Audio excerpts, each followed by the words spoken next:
Friends, welcome back to my channel. ప్రతిరోజు కార్తీక దీపం serial టీవీలో కన్నా ముందుగా చూడడానికి వెంటనే మా ఛానల్ని సబ్స్క్రైబ్ చేసుకుని పక్కనే ఉన్న గంట సింబల్ ఆల్ పైన క్లిక్ చేయండి. అప్పుడే నేను పోస్ట్ చేసే వీడియోస్ మీరు మిస్ కాకుండా నోటిఫికేషన్ ద్వారా చూడగలరు. ఇక సీరియల్లోకి వెళ్తే కార్తీక దీపం సీరియల్లో దక్షిణామూర్తి గురించి గుండె పగిలే నిజం తెలుసుకొని షాకింగ్ నిర్ణయం తీసుకుంటాడు కార్తీక్. మరి అసలు ఏం జరిగింది? అసలు దక్షిణామూర్తి విషయంలో కార్తీక్ దీపాలు తీసుకున్న ఆ నిర్ణయం ఏంటి? మరి ఆ నిర్ణయంతో శివనారాయణ ఏం చేయబోతున్నాడు? అసలు ఆ కుటుంబంలో ఏం జరిగింది? అసలు దక్షిణామూర్తికి శివనారాయణకు మధ్య గల సంబంధం ఏంటి అనేది తెలియాలంటే ఈ వీడియోని చివరి వరకు స్కిప్ చేయకుండా చూడండి. అప్పుడే మీకు క్లియర్గా అర్థమవుతుంది. అలాగే ఈ వీడియోని ఇప్పటివరకు లైక్ చేయని వాళ్ళు ఇప్పుడే లైక్ చేసేయండి. ఇక సీరియల్లోకి వెళ్తే శ్రీధర్కి ఆరోగ్యం బాగోలేదని ఓపెన్ హార్ట్ సర్జరీ చేయాలని డాక్టర్ చెప్పేసరికి శివనారాయణ అయితే చాలా కంగారు పడతాడు. అయితే శివనారాయణ తన అల్లుడి గురించి టెన్షన్ పడుతున్న సమయంలో అదే సమయంలో దక్షిణామూర్తికి యాక్సిడెంట్ కావడంతో హాస్పిటల్లో జాయిన్ చేస్తారు కార్తీక్ దీప దక్షిణామూర్తిని. కండిషన్ చాలా సీరియస్గా ఉందని, బ్లడ్ చాలా పోయిందని వాళ్ళు టెన్షన్ పడుతూ ఉండడంతో అప్పుడే చెకప్ నుంచి వచ్చిన శివనారాయణ అయితే కార్తీక్ వాళ్ళని చూసి చాలా టెన్షన్ పడతాడు. ఏమైందిరా, అసలు ఎందుకు అంత టెన్షన్ పడుతున్నారు? మీకు ఏం జరిగింది? అసలు ఎందుకు హాస్పిటల్కి వచ్చారు అంటూ అడగగానే అది రోడ్డు మీద వస్తుంటే ఒక అతనికి యాక్సిడెంట్ అయింది తాత, చూస్తూ వదలలేక మేము హాస్పిటల్లో జాయిన్ చేసాం, బ్లడ్ చాలా పోయిందన్నారు అనగానే ఇక తన బ్లడ్ గ్రూపు అతని బ్లడ్ గ్రూపు ఒకటే అని తెలిసి అతను ఎవరో తెలియకపోయినా దగ్గరుండి శివనారాయణ అయితే అతనికి రక్తం ఇచ్చి ప్రాణాలను అయితే కాపాడతాడు. అయితే ఈ విషయం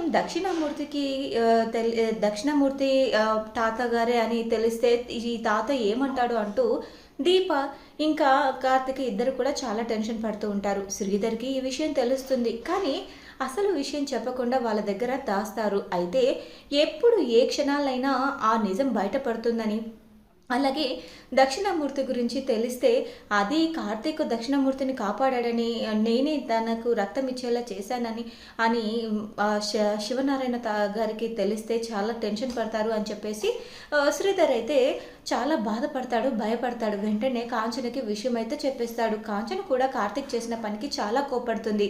నీకు అసలు బుద్ధుందారా కార్తీక్? అసలు ఏం చేస్తున్నావో నీకు అర్థమవుతుందా? అయినా నువ్వు ఆ దక్షిణామూర్తిని ఎందుకు కాపాడావు అనగానే, అదేంటమ్మా, ప్రాణం పోతుంటే ఎవరైనా శత్రువైనా సరే మనం అలా చూస్తూ ఊరుకోలేం కదా, అయినా నేను చేసిన తప్పేంటి అనగానే, నువ్వు చేసింది తప్పు కాదురా, పాపం, అసలు ఎంత పని చేసావు ఈ విషయం కానీ నాన్నకు తెలిస్తే అనగానే, ఏంటమ్మా ప్రాణం కాపాడడం పాపం ఎలా అవుతుంది అంటూ కార్తీక్ దీప ఇద్దరు కూడా అడుగుతారు. అవును బావా, నువ్వు ప్రాణం కాపాడాను అనుకుంటున్నావు, కానీ ఈ కుటుంబంలో ఎంత కలహం రేపావో నీకు అర్థం కావట్లేదు.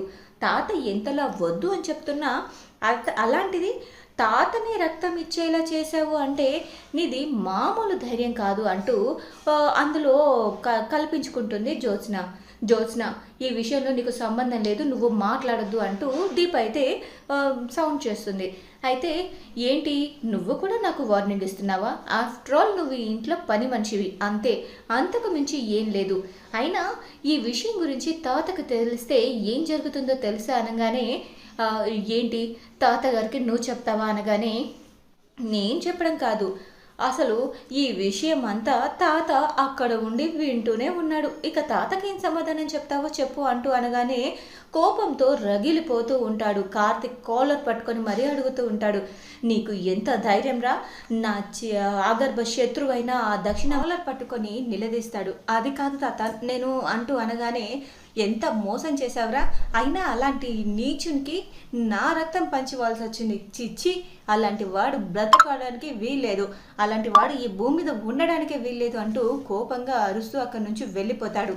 ఇదే పని ఇంకెవరైనా చేస్తుంటే వాడిని చెంప పగలగొట్టి ఇంటి నుంచి బయటికి గెంటించేవాడిని అంటూ అనగానే, నాన్న అంటూ కాంచన అనగానే, ఏంటమ్మా నీకు తెలుసు కదా ఆ దక్షిణామూర్తి ఎలాంటి వాడో, అసలు ఆ దక్షిణామూర్తి వల్ల ఇంటికి ఎంత ప్రమాదం జరిగిందో, అయినా వీడు వాణ్ణి నా రక్తం ఇచ్చి కాపాడేలా చేశాడు అంటూ చాలా బాధపడుతూ ఆవేశంగా అక్కడి నుంచి మాట్లాడుతూ ఉంటే దశరథ వచ్చి శివనారాయణని బయటకు తీసుకువెళ్తాడు. నాన్న నువ్వు ఆవేశపడకు రా, మనం అలా బయటకు వెళ్దామని చెప్పేసి తీసుకెళ్తాడు. ఆ తర్వాత శ్రీధరు కార్తిక్తో మాట్లాడుతూ ఉంటాడు. అసలు ఏం జరిగింది తాత, ఎందుకు తాత దక్షిణామూర్తి తాత పేరు చెప్పగానే ఎందుకు అంతలా మండిపడుతున్నాడు అనగానే, అదంతా నీకు ఇప్పుడు చెప్పే విషయం కాదు, ముందైతే మనం బయటకు వెళ్దాం పదా. అమ్మ దీప నువ్వు జాగ్రత్త, నువ్వు పనులవి ఎక్కువ చేసి స్ట్రెస్ తీసుకోకు. ముందే నువ్వు అసలే ఒట్టి మనిషివి కూడా కాదు అని చెప్పేసి శ్రీధర్ అయితే దీపకు చెప్తాడు. బావ అది తాతయ్య చాలా కోపంగా ఉన్నాడు బావ అంటూ అనగానే, అదంతా నేను చూసుకుంటానులే, నువ్వు దాని గురించి ఏమి ఆలోచించకు అని చెప్పేసి కార్తీక్ అయితే చెప్తాడు. ఇక శ్రీధర్‌తో వెళ్ళిన కార్తీక్, ఏంటి మాస్టరు అసలు ఏం జరుగుతుందో నాకేం అర్థం కావట్లేదు. అసలు నాకు తెలిసి అత్తకు ఎవరు లేరు అనుకున్నాను. కానీ వాళ్ళ నాన్న ఉన్నాడని నాకు ఇప్పుడే తెలిసింది. అసలు ఏం జరిగింది తాత?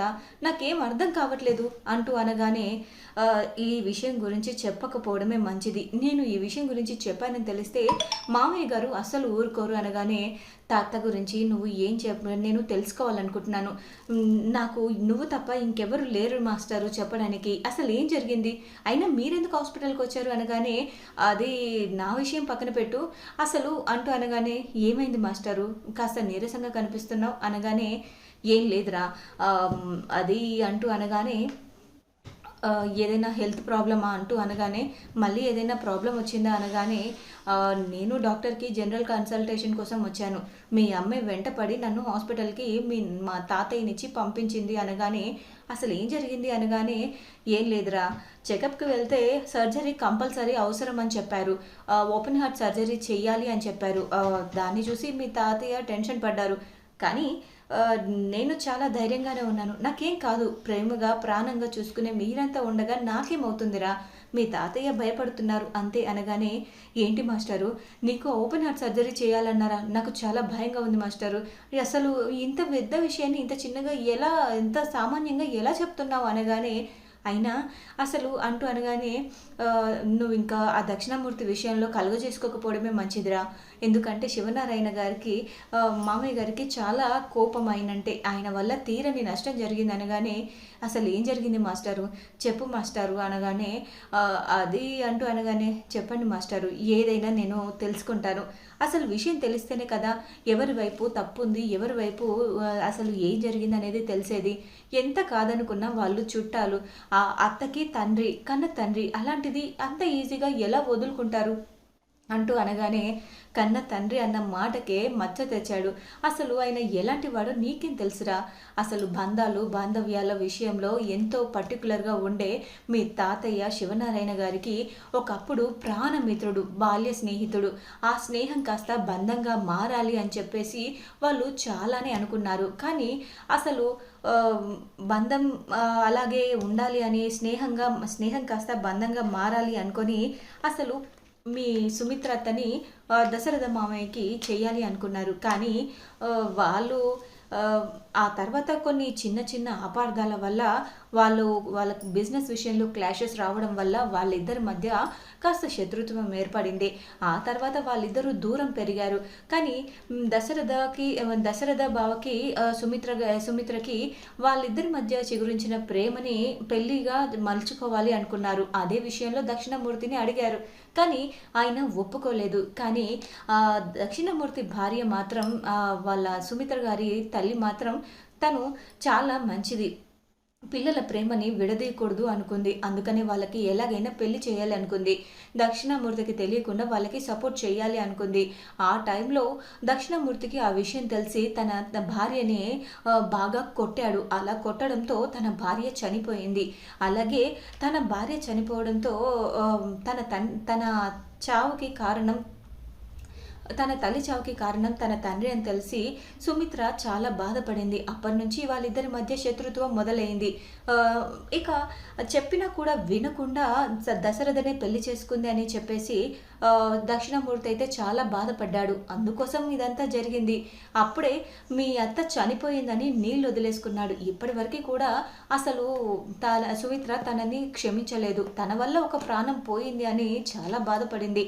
తన తల్లి దూరమైందని సుమిత్ర చాలా బాధపడింది. దీనంతటికీ కారణం తన కన్న తండ్రి అని తెలిసి అసలు అంతకుముందు వాళ్ళిద్దరి మధ్య లేని ప్రేమని కల్పించేలాగా, వాళ్ళిద్దరూ ప్రేమించుకునేలాగా చేసింది కూడా తన కన్న తండ్రి అని.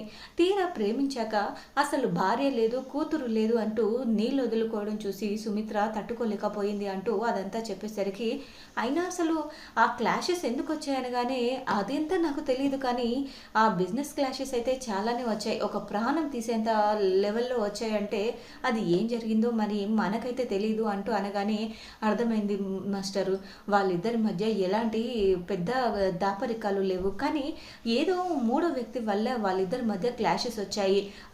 అది అమ్మమ్మ చావుకి వాళ్ళ అత్త వాళ్ళ అమ్మ చావుకి కారణమైంది, నాకు అర్థమైంది అంటూ కార్తిక్ అయితే అంటాడు. ఇక ఆ తర్వాత కార్తిక్ వాళ్ళిద్దరిని ఎలాగైనా కలపాలని అనుకుంటాడు. తీరా చూస్తే హాస్పిటల్లో తనకి ఎలా ఉందని చెక్ చేయడానికి వెళ్తే అక్కడ సూరజ్ని చూస్తాడు. సూరజ్ని చూడగానే ఒక్కసారిగా షాక్ అయిపోతాడు. ఏంటి సూరజ్ ఇక్కడున్నాడు అంటూ అనగానే రా కార్తిక్ అంటూ తను పిలవగానే, కార్తిక్ గారు మీరేంటి ఇక్కడ ఉన్నారు అనగానే, అది దక్షిణమూర్తి గారు నీకెలా తెలుసు అనగానే, ఆయన మా తాతయ్య అనగానే, ఏంటి దక్షిణమూర్తి గారు మీ తాతయ్య అంటూ అనగానే, అవును బాబు తను నా కొడుకు అంటూ అనగానే, ఏంటి అత్తకి అన్న కూడా ఉన్నాడా అంటే ఉండేవాడు, కానీ ఇప్పుడు ఎవరూ లేని అనాథయ్యాడు, నాకేమైనా అయితే వాడికి ఏం జరుగుతుందో, వాడికి ఒక కుటుంబం కూడా లేకుండా పోతుందని నాకు చాలా బాధగా దిగులుగా ఉంది బాబు.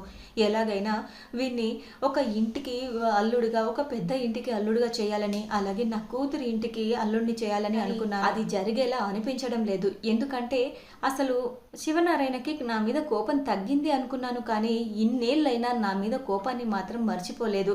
నా కొడుకు నా మనవన్ని ఎలా ఇంటికి దగ్గర చేయాలో అర్థం కావట్లేదు అంటూ బాధపడుతున్న దక్షిణమూర్తికి, మీరేం దిగులు పడకండి, ఆ ఇంటికి సూరజే అల్లుడవుతాడు, నేను మీకు మాటిస్తున్నాను అని చెప్పేసి అనగానే ఒక్కసారిగా సూరజ్ అయితే షాక్ అవుతాడు. అసలు ఏం మాట్లాడుతున్నారు, నేను ఎవరో తెలియదు, అసలు నాకు అనగానే, అంటే కొంపతీసి ఆ జ్యోత్స్నని పెళ్లి చేసుకోమంటున్నారా అంటూ అనగానే, కొంప తీయకుండానే జ్యోత్స్ననే పెళ్లి చేసుకోవాలి, జ్యోత్స్నకి నువ్వే కరెక్ట్ అంటూ చెప్పగానే ఒక్కసారిగా సూరజ్ అయితే షాక్లో ఉంటాడు. ఇక చూడాలి మరి తర్వాత ఎపిసోడ్లో ఏం జరగనుందో. మరి కార్తిక్ తీసుకున్న ఆ నిర్ణయం ఆ ఇంట్లో ఎటువంటి మలుపులు తిరుపుతుందో తెలియాలంటే తర్వాత ఎపిసోడ్ వరకు వేచి చూడాల్సిందే. ఈ వీడియో కనుక మీకు నచ్చినట్లయితే లైక్ చేసి షేర్ చేయండి. ఇలా జరిగి సూరజ్ దక్షిణమూర్తి మనవడిగానే కాకుండా సుమిత్రకు మేనల్లుడిగా ఆ ఇంట్లో అడుగు పెట్టాలని, అలాగే జ్యోత్స్న మెడలో తాళి కట్టి జ్యోత్స్న పొగరు అంచాలనుకునే వాళ్ళు ఎస్ అని కామెంట్ చేయండి. ఈ వీడియో కనుక మీకు నచ్చినట్లయితే లైక్ చేసి షేర్ చేయండి. మా ఛానల్లోని మరెన్నో లేటెస్ట్ అప్డేట్స్ కోసం వెంటనే మా ఛానల్ని సబ్స్క్రైబ్ చేసుకొని పక్కనే ఉన్న గంట సింబల్ ఆల్ పైన క్లిక్ చేయండి.